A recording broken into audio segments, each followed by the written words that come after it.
마반야 바라밀 잘들 계셨습니까?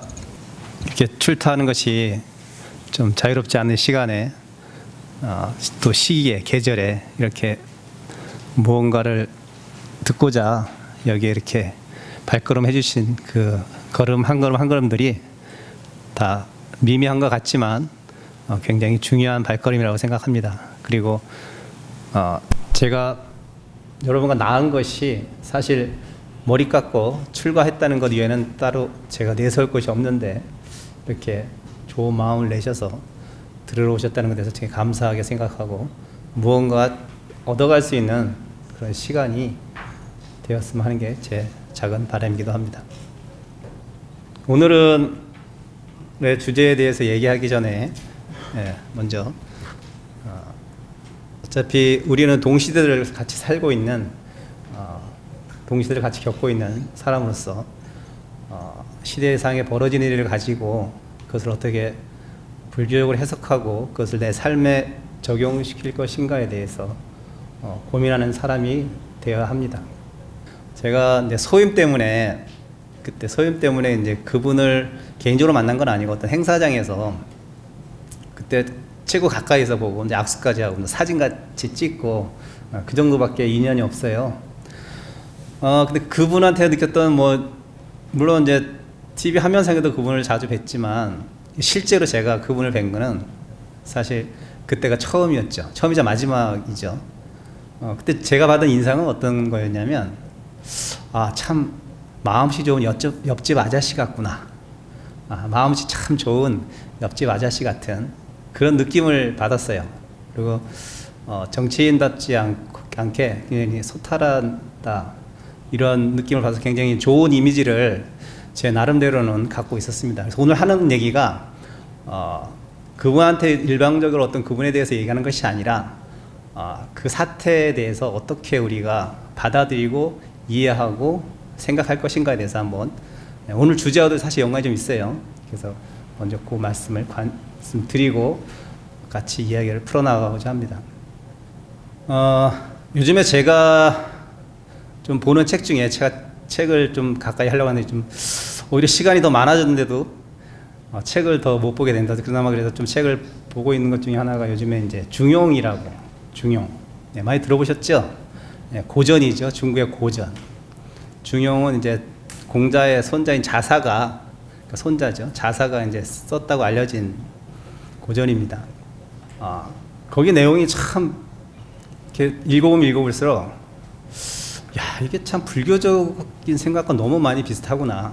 그리고 그 몇천 년 전에 사람들이 살고 생각했던 방식과 지금의 살아가는 방식이 어떤 생각하는 논리가 결코 그렇게 다르지 않구나 라는 것을 느끼면서 굉장히 흥미진진하게 보게 됩니다. 그 중용에서 얘기하는 것 중에 여러 가지가 있지만 제가 이제 그 한 파트를 뽑아서 여러분한테 이제 이번 사태와 연관되어서 얘기하면 중용에 나오는 말 중에 많은 말이 나오지만 여러분 아마 제 또래 분들은 저는 아직도 기억해요. 그걸 제가 윤리 책에서 봤던 기억이 있어요. 그리고 그 말이 굉장히 저 어린 마음에는 굉장히 신선하게 다가왔어요. 그래서 걔가 굉장히 어려운 단어지만 제가 늘 그것을 기억하고 있었거든요. 근데 그게 어디 나온 말인지 사실 잘 몰랐는데 요번에 제가 중용을 좀 보면서 중용에 그 말이 나오더라고요. 그 무슨 단어냐면 신독이란 말 혹시 들어보셨나요? 신독. 신자가 이게 삼가의 신자.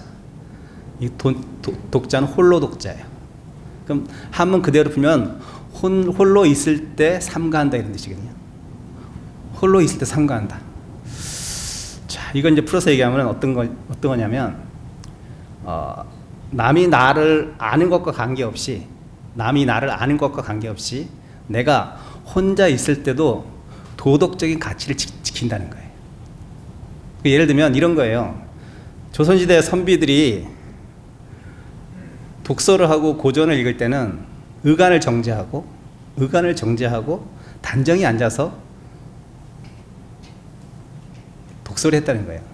근데 요즘에 제가 하는 독서 방식은 저는 늘 여태까지 지금도 그러지만 집중을 잘할 수 있는 자세를 그건 뭐냐 가장 편한 자세. 좋은 책을 읽는다고 하면서 저는 누워서 책을 보는 습관이 있어요. 누워서 이렇게 팔이 아프지만 하도 오래 해가지고 2시간은 그냥 건질 수 있는데 저는 그렇게 편하게 책을 본단 말이죠. 편한 복장에. 왜냐하면 혼자 있고 나만의 시간이니까 누가 나를 보지 않기 때문에 가장 내 편안한 자리에서 있는단 말이야. 근데 오히려 옛날 선비들은 가장 편안한 시간을 가장 조심했다는 거예요. 가장 내가 편하고 싶을 때 편안하지 않고 가장 내가 조심할 때 조심하지 않고 그러니까 혼자 있을 때는 굉장히 편안해야 되잖아요. 그렇지만 옛날 선비들은 그랬다는 거예요. 그럼 왜 그랬을까? 왜 그랬을까 생각해 보면 자 혼자 있을 때 남의 시선을 의식하지 않아도 되는 그 혼자 있는 시간에 내가 나의 모습을 단정히 하고 지킨다는 것은 남이 나를 보고 있을 때는 더 조심하겠죠. 더 조심하기 당연히.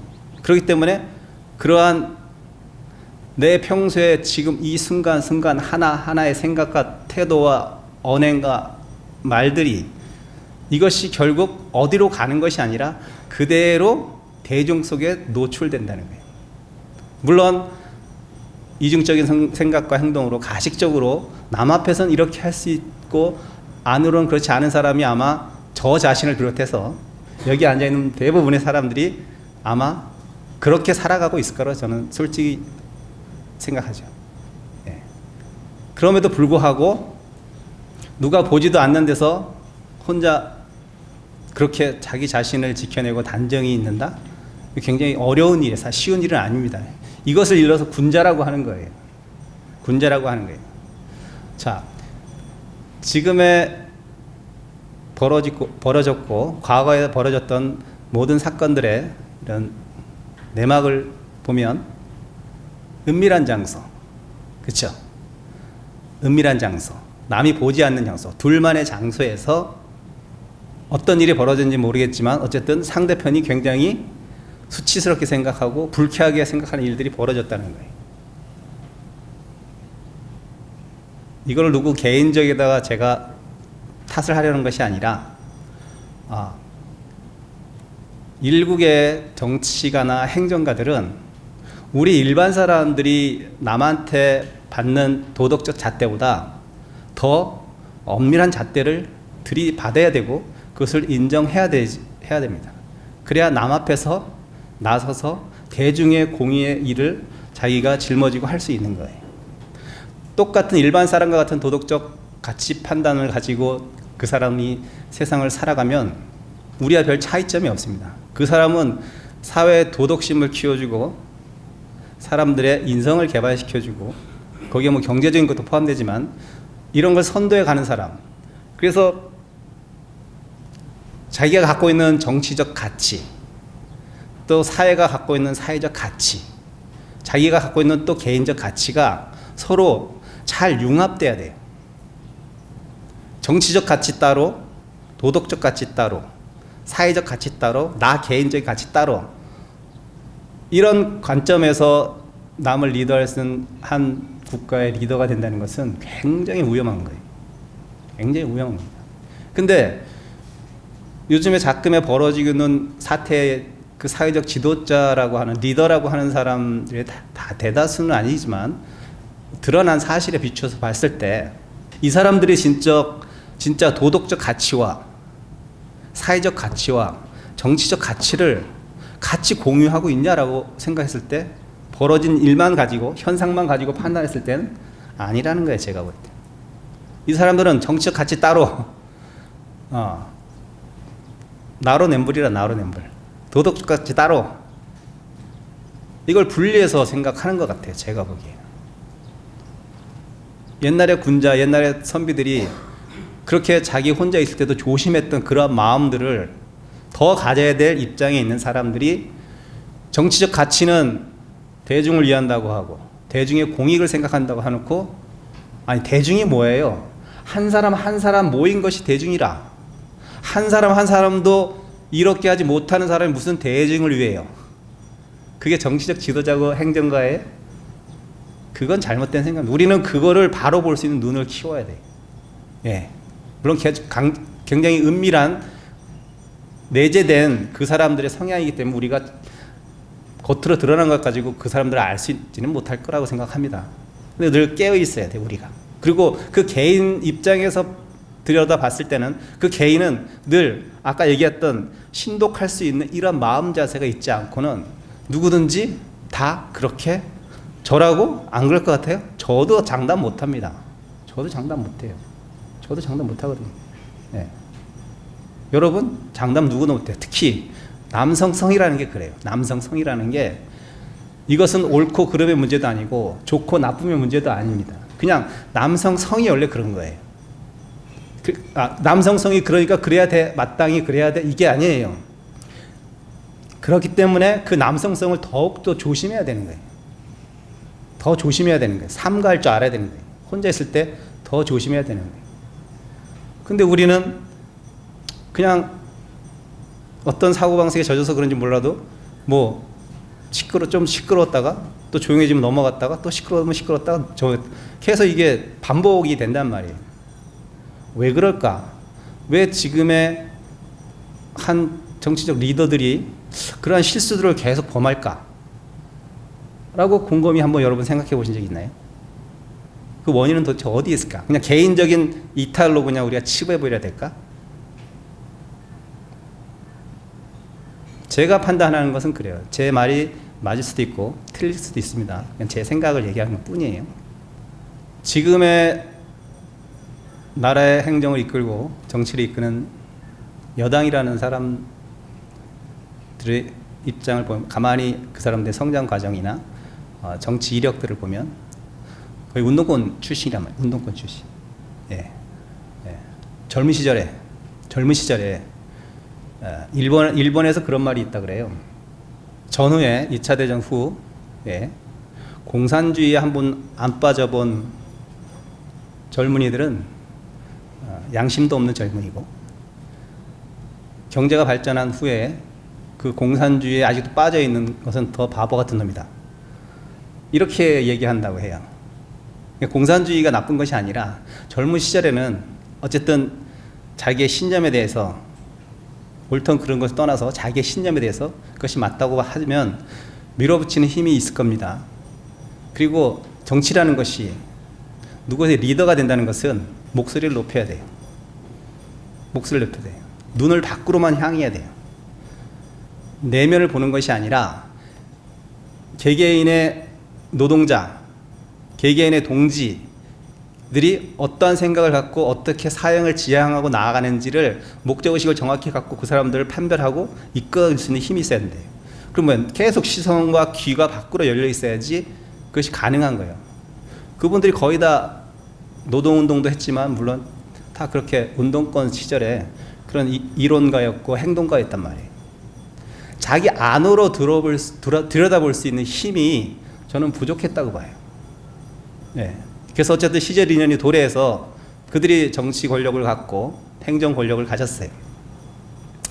자, 그런데 여태까지 살아온 그들의 일관되게 살아온 그 방식에 그대로 지금의 삶이 펼쳐져 버리는 거예요. 펼쳐지는 거예요. 네. 그러니까 대중 앞에 설 때는 굉장히 지도력 있어 보이지만 결국 자기 안으로 자기의 모습을 보지 못하는 우를 보여버립니다. 옛날 고전이 그냥 고전이 아니에요. 여러분 이 말 많이 들어보셨잖아요. 수신제가 치고 평천하라. 나라를 다스릴 수 있는 힘을 가지려면 첫 출발은 수신이에요. 수신. 자기 몸을 관리하고 돌볼 줄 알아야 돼요. 수신. 닦을 줄 알았단 말이에요. 우리가 수행하듯이 수신해야 된단 말이에요. 수신. 몸을, 내 몸뚱아리가 이게 도대체 어떻게 지금 어디를 향해 가고 있는지를 제대로 보지 못하는 사람이 어떻게 치고 평천하를 해요. 한 가정을 이끌고 한 나라를 다스립니까? 그 첫 출발부터 잘못된 거예요.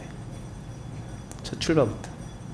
그래서 지금에 요구되는 것이 모두 지도자나 행정가뿐만 아니라 우리 자신한테도 한번 잘 살펴봐요. 내가 지금 내 몸 하나 제대로 수행하지 못하고 다스리지 못하면서 내가 너무 내 가족, 내 주위에 있는 사람들한테 어떤 말을 하고 어떤 행동을 보여주고 살고 있는가를 한번 여러분이 스스로 한번 생각해 보십시오. 나는 진짜 그러한 유혹이 왔을 때, 그러한 상황이 됐고, 그러한 권력과 그러한 돈이 있었을 때, 난 진짜 그렇게 그것을 올바르게 수신하고 쓸 수 있는지를, 남한테 찾는 것이 아니라 나를 돌아가야 돼. 그것이 진정한 공부하는 사람들의 마음이시죠. 마음을 닦는 사람들의 행동입니다. 가치 판단입니다. 부처님께서, 저는 이제 어쨌든 부처님의 행을 따르고자 하는 스님이니까 부처님의 행동 속에서 그러한 모습을 조금씩 볼 수 있는 단편적인 것들이 있어요. 여러분, 부처님이 도를 얻었다, 우리 식으로 하면 도를 얻었다, 또는 깨달음을 얻었다, 성인이 됐다 라고 했을 때 가장 마지막까지 남았던 장애가 뭔지 아세요? 뭐예요? 부처님한테 마지막까지 남았던 장애, 도를 깨우치는 데서 가장 마지막까지 남았던 장애, 그것은 다름 아닌 마왕 파순의 유혹이죠. 마왕 파순의 유혹이 뭐냐면 하다 안 되니까 야, 너나 나랑 정치 권력을 나눠서 이 세계를 반반씩 갖고 지배하자라고까지 마왕 파순이 제안했잖아요. 거절하셨죠.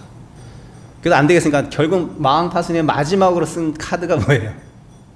자기 아름다운 딸들을 보낸 거잖아요.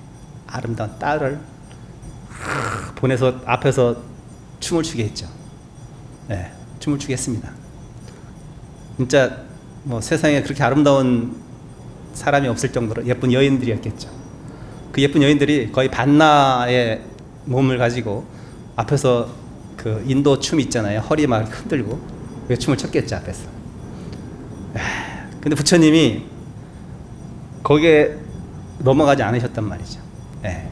결국 이것은 뭘 상징하냐면, 인간이, 특히 남성성을 가진 남성으로 태어난 인간이 가장 끊기 어려운 것이 사실은 성욕이라는 게, 성에 대한 거란 말이에요. 그것은 우리의 거부할 수 없는 본질의 바탕이야. 우리가 다 거기서 태어났어.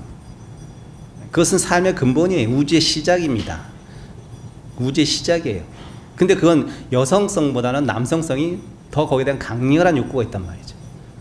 강렬한 욕구가 있어요. 자, 결국 부처님도 남성이에요. 마왕 파순의 딸들이 그렇게 앞에서 춤을 추고 유혹을 했을 때 부처님은 어떻게 생각했고 어떻게 행동하셨을까?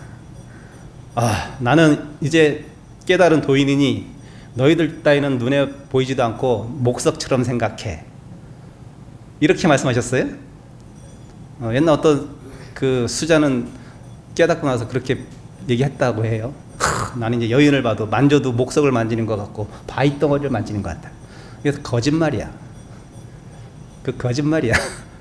그건 자기 자신에 굉장히 솔직하지 못한 사람이에요. 그 사람은 깨달은 사람이 아니에요. 그래서 그 노파가 뭐였어요? 그 스님을 20년 동안 뒷바지했다가 그 스님이 사는 수행 처소를 불을 질러 버렸잖아. 자기 딸내미를 보냈잖아요. 근데 그렇게 말을 하고 했다는 거야. 그 딸내미가 와서 얘기하는데 일부러 시험하려고 보냈더니 그때 그 노파가 그 톡을 갖다 불질러 버렸대잖아요.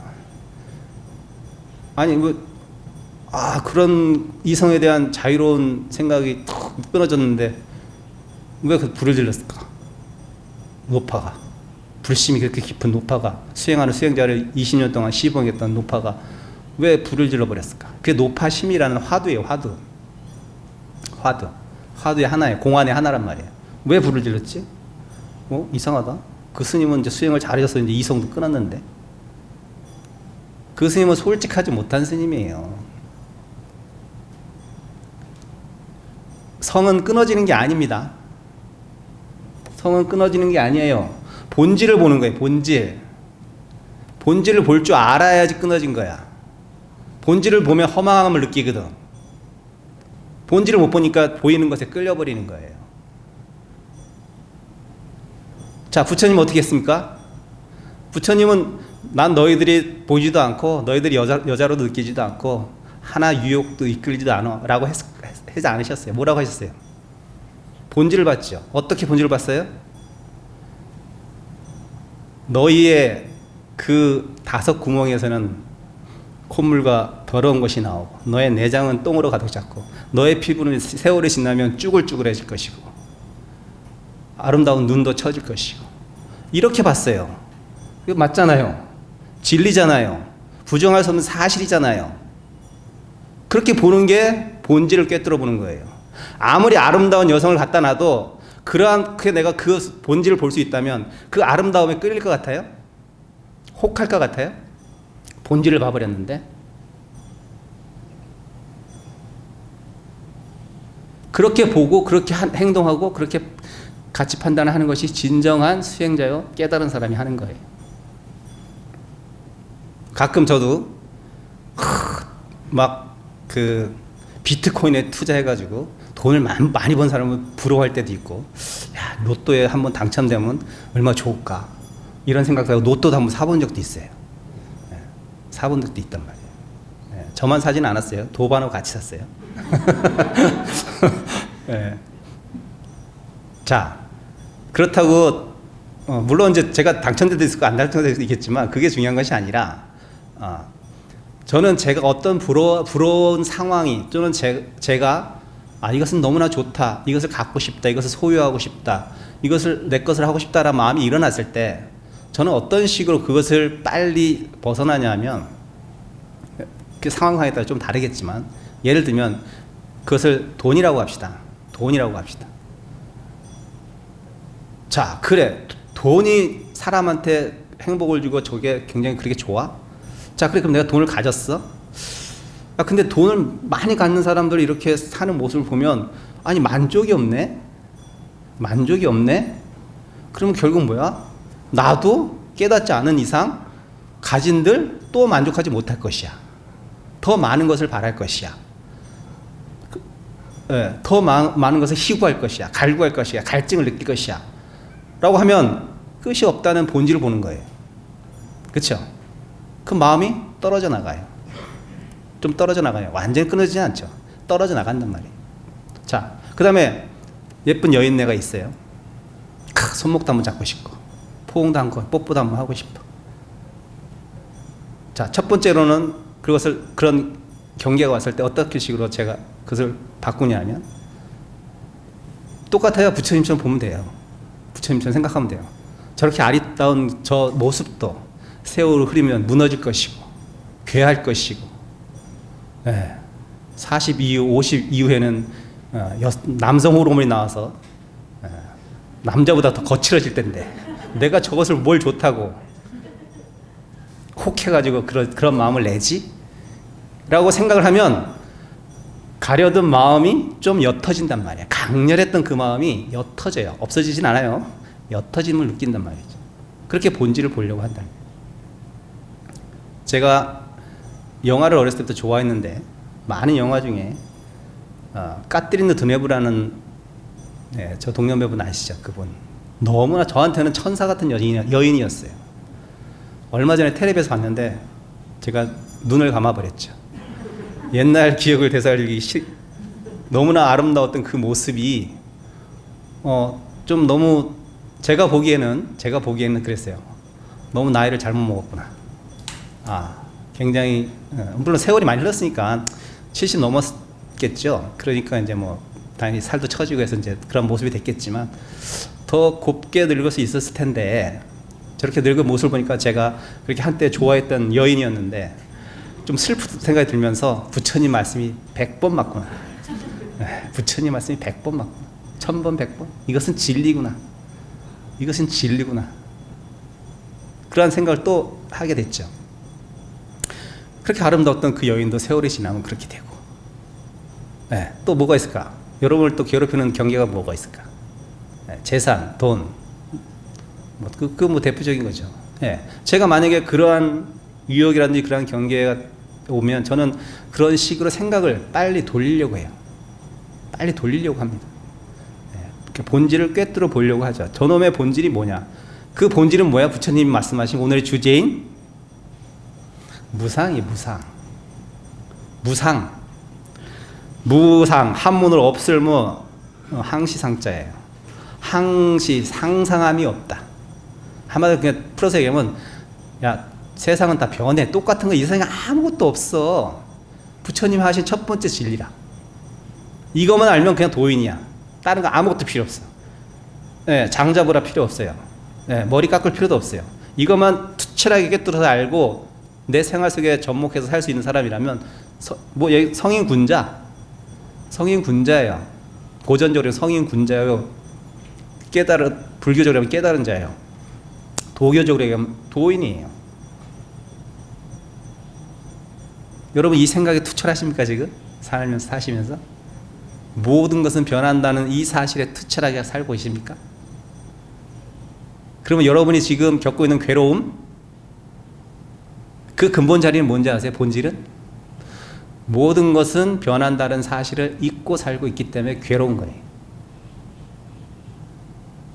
그 본질만 깨뜨려 볼 수 있으면, 첫 번째, 돈에 집착하지 않아요. 사람이 집착하지 않아요. 자식한테도 집착하지 않아요. 남편한테도 집착하지 않습니다.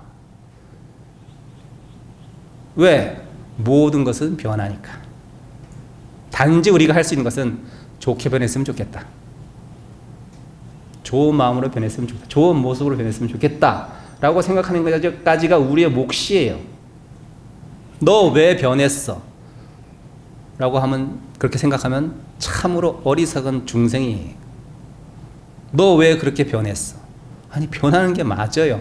변화 가능하기 때문에 우리한테 가능성이 있는가 그래서. 부처님이 제일 싫어하는 말이 뭔지 아세요? 숙명론이야, 숙명론. 숙명론. 숙명론은 뭐예요? 정해져 있다는 거예요. 정해져 있으면 여러분 사는 재미가 있나요? 변화 가능성이 있어요? 아니, 어차피 그러게 될 걸 뭘 내가 도덕적으로 노력을 하고 애를 써요. 나는 어차피 40에 죽을 거야 라고 뭐 40까지 내가 뭐 열심히 체력 단련할 필요가 뭐 있어. 그냥 40에 죽을 건데 정해져 있다면. 그러면 우리의 노력은 무의미해져 버려. 도덕적 가치가 완전 무의미해져 버린단 말이에요. 부처님 그걸 제일 경계하셨단 말이에요. 숙명론. 예, 우스갯소리 얘기하면, 근데 우리는 뭐 철저한 숙명론자는 아니지만 때로는 숙명론자가 돼. 예, 점 보러 가잖아. 예, 그렇죠? 점집에 가고 뭐 안 풀릴 때는 좀 누구한테 물어보고 싶고. 요즘은 또 인터넷으로 이렇게 질문한다고 내가 어떤 보살님한테 들었어요. 답답할 때 스님한테 안 오고 인터넷 도사한테 전화 통화한다고 그렇게 얘기하더라고요. 예, 우스갯소리로 얘기하는 거죠. 예, 저도 그런 거에서 심각하게 생각하지 않아요. 당신은 불자가 어쩌면 그럴 수가 있어. 아니요, 그것도 한때야. 좀 지나면 또 그 허무하다는 걸 그만 본인이 알고 떠나게 돼 있어. 여러분은 숙명론자가 되면 안 돼요. 예. 여러분은 모든 가능성을 믿고 있어야 돼요. 그 가능성은 어디서 오는 거예요? 무상하기 때문에 가능성이 열려 있는 거예요. 무상하기 때문에 저 사람이 안 좋게 변할 수 있지만 저 사람이 좋게도 변할 수 있는 거예요. 무상하기 때문에 저 사람이, 또는 내가 주위에 있는 것들이 변하고 사그라지는 거예요. 내가 1000년 살고 10,000년 산다고 생각해 보세요. 얼마나 괴롭겠어요. 네? 우리는 유한하기 때문에 무한할 수 있는 희망이 있는 거예요. 네. 부처님께서 하신 말씀 중에 양극단을 떠나라, 이게 중도라고 보통 얘기하죠. 양극단을 떠나는 것은, 야, 이것도 싫고 저것도 싫으니까 나는 중간에 위치에 서 있을래가 아니에요. 양극단을 떠나는 것은 모든 것은 변한다의 다른 모습일 수도 있어요. 어떻게 설명 가능하냐면, 모든 것은 변한다는 것은 가능성의 원리라는 말이에요. 자, 내가 중도를 걷는다는 것은 좌로 치우칠 수도 있어요. 때로는 인연에 따라서. 또는 우로 치우칠 수도 있어요. 나는 우로도 안 갈래, 좌로도 안 갈래, 이건 아니에요. 인연에 따라 내가 좌로도 쏠릴 수 있어요. 그리고 좌에 좋은 점과 나쁜 점을 느끼게 돼요. 우로도 치우쳐 봤는데 좋은 점과 장단점을 알게 돼요. 자, 그럴 때 앞으로 나의 스탠스는 어떻게 취할 것이냐. 우에 취할 수 있는 인연이 왔을 때 내가 우라 그래서 확 쏠리지 않고, 좌에 인연이 왔는데 내가 좌에 생각할 때 좌에 확 쏠리지 않고. 자, 동전의 양면이라. 모든 것은 동전의 양면이에요. 이러한 모습 속에 이러한 모습이 있고 저러한 모습 속에 저러한 모습이 있는 거예요. 한쪽으로 치우쳐 있는 것은 절대 없어요. 그것을 빨리 알아채고 내가 거기에 휩쓸리지 않는 사람, 그 사람이 도인이에요. 내가 가지 안 보고 도인이 아니고 멀리에서 도인이 아니고 가보고 다 알아. 그리고 갈 수도 있어, 때로는 인연에 따라서. 그렇지만 거기에 휩쓸리지 않아. 나의 정체성과 본질을 잃어버리지 않아요. 그게 도인이에요. 자, 옛날 도인들 그런 모습 많이 취했잖아요. 자, 술 먹고 고기 먹으면 안 돼. 스님은, 수행자는 안 돼. 근데 우리 옛날 스님들 중에 도인이라고 하는데 술 먹고 고기 먹은 사람도 많거든요. 그걸 어떻게 이해할 것이냐 이 말이에요. 어떻게 이해할 거예요? 술과 고기는 모든 것이 수행자로서 접근해서는 안 되는 것이야, 나쁜 것이야 라고 딱 단정 지어버리면 나는 그러한 인연이 왔는데 그것을 하지 말라고 해서 안 하는 경우가 되어버려요. 자, 살다 보면 어쩔 수 없이 그렇게 되는 경우도 있고 내가 원치 않아도 갈 수밖에 없는, 원치 않아도 만날 수밖에 없는 인연들이 있단 말이에요. 내가 그걸 싫다 그래서 회피한다 해서 그 인연들이 안 오는 게 아니란 말이야. 결국 그것은 극복하는 문제지 그것을 회피하는 게 아니에요. 바람이 불어와요. 바람이 불어옵니다. 자, 내가 좋아하는 영화 중에 궁이라는 영화가 있어요. 자, 활을 쏠 때 바람은 이 활을 내가 원하는 방향으로 못 보내는 최고의 변수라. 자, 근데 그 명궁은 그렇게 얘기해요. 화살은 바람을 피하는 것이 아니라 바람을 극복하는 것이다. 그렇게 얘기한단 말이에요. 우리 삶도 마찬가지예요. 우리는 삶을 회피하고 인연을 회피해서 되는 것이 아니라 그것을 극복해내는 거죠. 극기. 자기를 극복해내는 게 도인이고 성인이고 군자야. 깨달은 자예요. 여러분 언제나 피해 다닐 수는 없단 말이에요. 자, 그랬을 때 내가 좌우로도 우로도 치우칠 수 않는 사람, 그 사람이 도인이라는 거죠. 그래서 제가 요즘에 중용책을 보니까 중용에도 그런 말이 있어요. 화, 이, 불, 유라는 말이 있어요. 화는 화합한다는 뜻이에요. 화, 이, 불, 유. 아니 부자에다가 류, 흐른다는 뜻이에요. 화는 뭐예요? 화. 우리가 화합할 때 그 화예요. 화는 뭐냐면요. 중용에서 얘기하는 화는 희노애락이 발현되지 않는 게 화래요. 굉장히 저는 깜짝 놀랐어요. 희노애락이 발현되지 않는 것은 희노애락이 없는 것이 아니에요. 희노애락이 우리가 중생에 살면서 희노애락이 안 드러날 수가 있나? 드러나요. 네. 자, 때론 내가 기뻐할 수 있어요. 또는 슬퍼할 수도 있어요. 그렇지만 내가 기뻐하는 거기에 빠져서 흐른다. 흐른다. 내가 빠져서 나의 정체성과 가치를 잃어버리지 않는다는 거예요. 또는 그러니까 성인 군자는 맨날 웃고 있는 게 성인 군자가 아니에요. 깨달은 자가 아니라 때로는 슬퍼할 수도 있어야 되고 때로는 화도 낼 수가 있어야 되고 때로는 조용할 수도 있고 슬픔과 기쁨 다 느낄 수 있는 자만이 깨달은 자예요. 네. 무심한 자가 도인이라고 하지만 그 무심은 마음이 없다는 것이 아니라 거기에 빠져서 내가 흐르지 않는 것, 빠져들지 않고 나의 정체성을 상실하지 않는 것이, 그렇지만 화합해 주는 거예요. 동화돼 주는 거예요. 통감하는 거예요. 정서적으로 통하는 거예요. 아파하는 거예요. 그것이 진정한 화라는 거야. 그런 인연이 왔을 때 내가 회피할 수는 없어요. 그렇지만 내가 그것을 통감하게 느껴야 돼요. 그렇지만 거기에 내가 몰입되진 않아요. 몰입되지 않고 그 빠진 상태에 있는 사람에 대해서 내가 깨어있는 자로서 그 네가 빠져있는 그 감정에 대해서 얘기해 줄 수 있어야 돼요. 얘기해 줄 수 있어야 돼요. 그것이 진정한 화고 그것이 흐르지 않는 자예요. 네. 우리가 무상성이라고 할 때 이 무상은 이 지구상뿐만 아니라 이 우주가 존재하는 한 어느 곳에 가든 영원한 진리예요. 너무나 쉽게 우리가 이해 가능한 것들이에요. 그렇지만 또 너무나 쉽게 우리가 잊고 사는 문제이기도 해요. 잊고 사는 문제이기도 해요. 여러분이 이 무상설만 철저히 인식하고 체득하고 알아챌 수 있는 힘만 있다면, 여러분의 삶은 완전한 평정을 이룰 거예요. 평정을 이룰 거예요. 슬퍼할 때 같이 슬퍼할 수 있습니다. 슬픈 상황이 생길 수 있어요.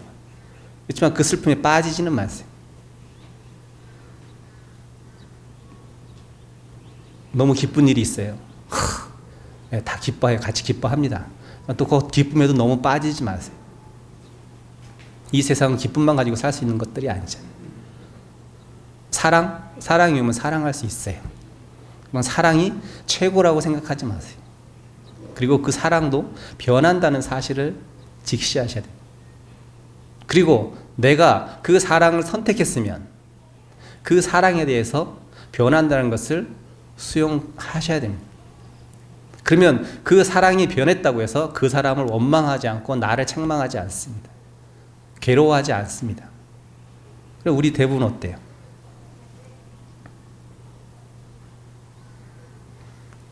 우리는 그렇게 살고 있나요? 내가 한때는 너무나 잘 나가던 사람이었어. 내가 근데 어느 순간 어떤 인연에 의해서 그것을 잃었을 때, 그것이 건강이든 돈이든 명예든 무엇이든 간에 거기에 괴롭고 슬퍼하는 것이 일반적인 중생들의 모습이라면, 나는 불자로서 부처님이 분명히, 물론 괴로운 건 똑같아요. 그 사람이 괴롭지 않다는 것이 아니고 그 사람이 슬프지 않다는 것이 아니에요. 그 감정에만 빠져 있을 것이 아니라 때로는 문득 언뜻 내가 일요일날 절에 와서 밥 한 끼 먹으면서 밥을 먹으러 올지 모르겠지만 절집에 와서 하나라도 내가 듣고 그것을 알고 있었다면 문득 그러한 경계들이 나한테 닥쳤을 때 한 번 그 생각을 불러일으킬 수 있는 것, 그것이 여러분의 듣는 자의 복입니다. 여러분의 복은 그거예요. 실천의 문제는 힘들어요. 쉽지 않아요. 그렇지만 들었던 그 복덕으로 그러한 경계가 왔을 때 한 번 회상하고 돌이킬 수 있는 힘만 있다면 여러분은 그때부터가 수행의 시작이요, 수행자의 삶의 시작이요, 불자로서의 삶의 시작이 되는 거예요.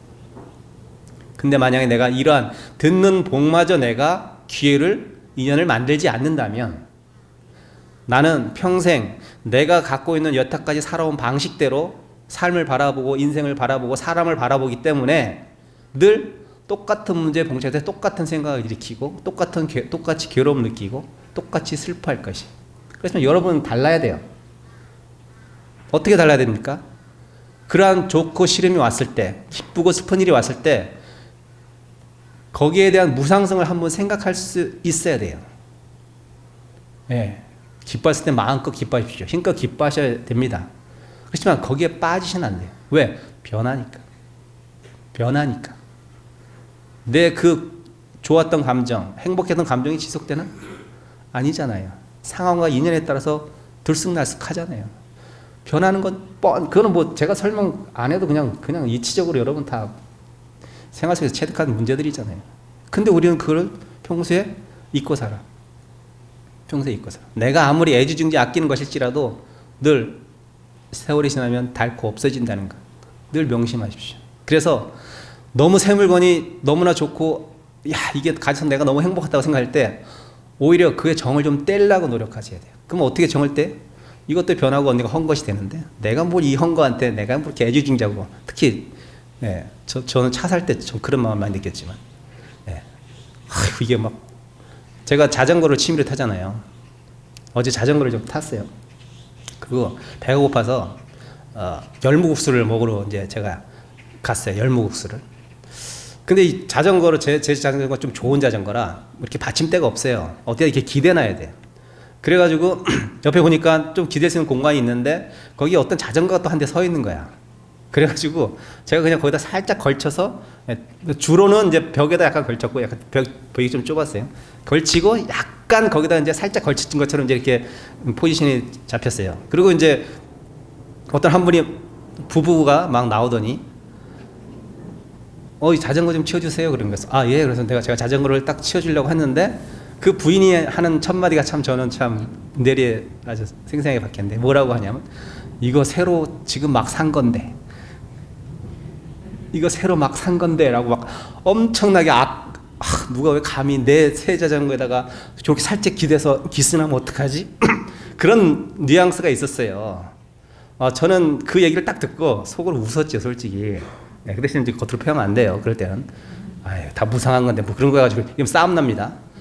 그렇게 하면 안 되고, 그럴 때는 이 보통 사람들이 갖고 있는 생각 이런 거나. 저 자전거 뭐 비싼 자전거일 수도 있고 싼 자전거일 수도 있겠지만 어쨌든 새로 산 거니까 아깝겠죠. 막 기스나면 안 되잖아요. 근데 저런 마음 하나 내가 제대로 볼 수 있는 그러한 마음의 여유가 없는 거예요, 그 사람. 제가 봤을 때는 그런 거예요. 이것이 뭐 대단하다고. 이것이 뭘 대단하다고. 세월이 지나고 조금 있으면 분명히 이거 가다가 쓰러지면 기스났는데. 그 앞으로 단 몇 시간, 며칠, 몇 달을 못 보는 거라. 지금이 중요한 거야. 지금 이건 새 거. 이건 새 거로서 계속 내 마음에 있어야 되고 현존에 보존에 있는 상태가 그냥 내 거. 이렇게 돼버린 그 빠져버린 거. 그거는 분류가 아니라 유에 그냥 팍 빠져버린 거예요. 새 거라는 그 생각에 확 빠져버린 거. 누가 기스내면 안 되는 거. 이게 집착이지 뭐 딴 얘기는 뭐가 있겠어요. 소유에 대한 집착이지. 그거 별거 아니에요. 근데 그 자전거한테 그런 마음을 내면 사람한테는 어떤 마음을 낼 것 같아요? 돈에는 어떤 마음을 낼 것 같아요? 상상 초월, 상상 초. 제가 생각해요. 그 남편은 호리호리하고 말랐더라고. 그 부인은 펑퍼짐하더라고. 그 남편이 마른 이유를 내가 알겠어요. 얼마나 달다 못 갔겠어. 제 뜻대로 안 되면. 그렇게 자전거에 집착하는 부인이 남편에 집착 안 할 것 같아요? 더 심하지. 그런 사실 하나. 내가 평소에 행동하고 말하는 그 사소한 생활일지라도 그게 다 불교식으로 하면 도라, 도. 도예요. 그 땅의 도가 아니야. 내가 말 한마디. 이게 도예요. 행동 하나, 손가락 하나, 눈빛 하나, 느끼는 감정 하나가 다 도예요, 도. 그가 도들이 쌓여서 내가 어느 순간 도인이 되는 거지. 어느 순간 내가 앉았다가 내가 도가 확 튀어가지고 어디서 막 확 도가 들어오는 거 그런 건 세상에 없어요. 그런 도는 없어. 여러분이 지금 앉아서 듣는 게 도라. 말하고 있는 내가 도예요. 이 자리에서 듣는 자가 제대로 듣지 않고 말하는 자가 제대로 말하지 않으면 여러분 듣는 자는 도를 행하지 않는 것이고 말하는 자는 도를 행하지 않는 것이에요. 듣는 자는 마음을 열고 기탄 없이 들어야 되고 말하는 자는 솔직하게 말을 하고 이야기해 줘야 되는 거예요. 그것이 서로 통해야지만 이 법회가 원만히 회양됐다라고 하는 거예요. 그런 마음 없이 내 생각 꽉 차 있고 말 한마디에 분별심 일으키고 덥네 춥네 많네 적네 이런 거에 너무 생각이 취해 있으면 그 사람은 그 순간순간 매 순간의 인연에 회양을 제대로 못하는 사람이고 그 사람은 밖에서도 안에서는 바가지 밖에서도 샌다고 하잖아요. 여기서 제대로 못하는 사람이 무슨 밖에 나가서 뭘 제대로 생각하고 행동하고 말을 하겠습니까? 여러분이 하는 눈빛 하나 숨소리 하나 이것이 다 도라고 생각하십시오. 그리고 거기에 숨 쉴 때는 숨 쉬는 데 충실하시고 누구를 혼낼 때는 진짜 철저히 그 사람을 아끼는 마음으로 충고하고 혼내고 비난해도 돼요. 그래, 비난해도 돼요. 그런 마음을 갖고 있으면 그런 사람 비난할 자격이 있는 사람이에요. 그렇지 않고 일반적인 사고방식에 쩔어 있어가지고 내가 생각하는 방식과 다르다고 해서 비난하고 내가 원하는 것이 안 됐다고 해서 질책하고 이거는 도인이 아니 그냥 아주 이기적인 자들이 보통이 행하는 방식이라. 우린 다 이기적입니다. 인정할 걸 인정해야 돼요. 우린 유혹에 약합니다. 인정할 거 인정하고 들어가야 됩니다. 그것이 그러한 것들이 왔을 때 나는 어떤 식으로 반응하고 어떻게 행동할 것인가를 한번 곰곰이 생각해 보십시오. 내가 그러한 힘을 키우는 것은 어떻게 해야지 내가 그런 것을 힘을 키워요? 깨어 있어야 됩니다. 깨어 있으려면 어떻게 깨어 있어요? 깨어 있으려면 어떻게 해야지 깨어 있죠? 여러분이 혼자 생각하는 시간을 조금씩이라도 가져야 돼요. 여러분이 너무 사람에 치이고 시간에 치이고 돈에 치이면 그런 생각할 시간이 없이 그냥 내가 여태까지 갖고 있는 대로 흘러가요. 그럴 가능성이 높죠. 그걸 벗어나면 진짜 훌륭한 사람이에요. 대부분 다 그렇게 살 수밖에 없어요. 근데 여러분이 부처님의 법을 따르는 불자로서 제가 하나 팁을 드리면 자기 혼자만의 시간을 명상할 수 있는 혼자만의 시간을 가지려고 스스로 노력을 해보십시오. 그러면 내가 보이지 않던 것이 보이게 되고 듣지 않았던 것이 들리게 되고 느끼지 못하는 것을 느끼게 돼요. 그러면서 조금씩 내가 깨어있는 자가 되는 거예요. 그러한 시간이 여러분한테 하루에 10분만 주어진다면 여러분은 보다 삶을 더 풍요롭고 마음적인 풍요롭게 살 수 있고 더 덜 괴롭게 살 수 있다는 거예요. 선택은 여러분의 자유. 저는 팁만 주는 거예요. 제 몫은 거기까지입니다. 오늘은 여기까지 하고 마치겠습니다. 감사합니다.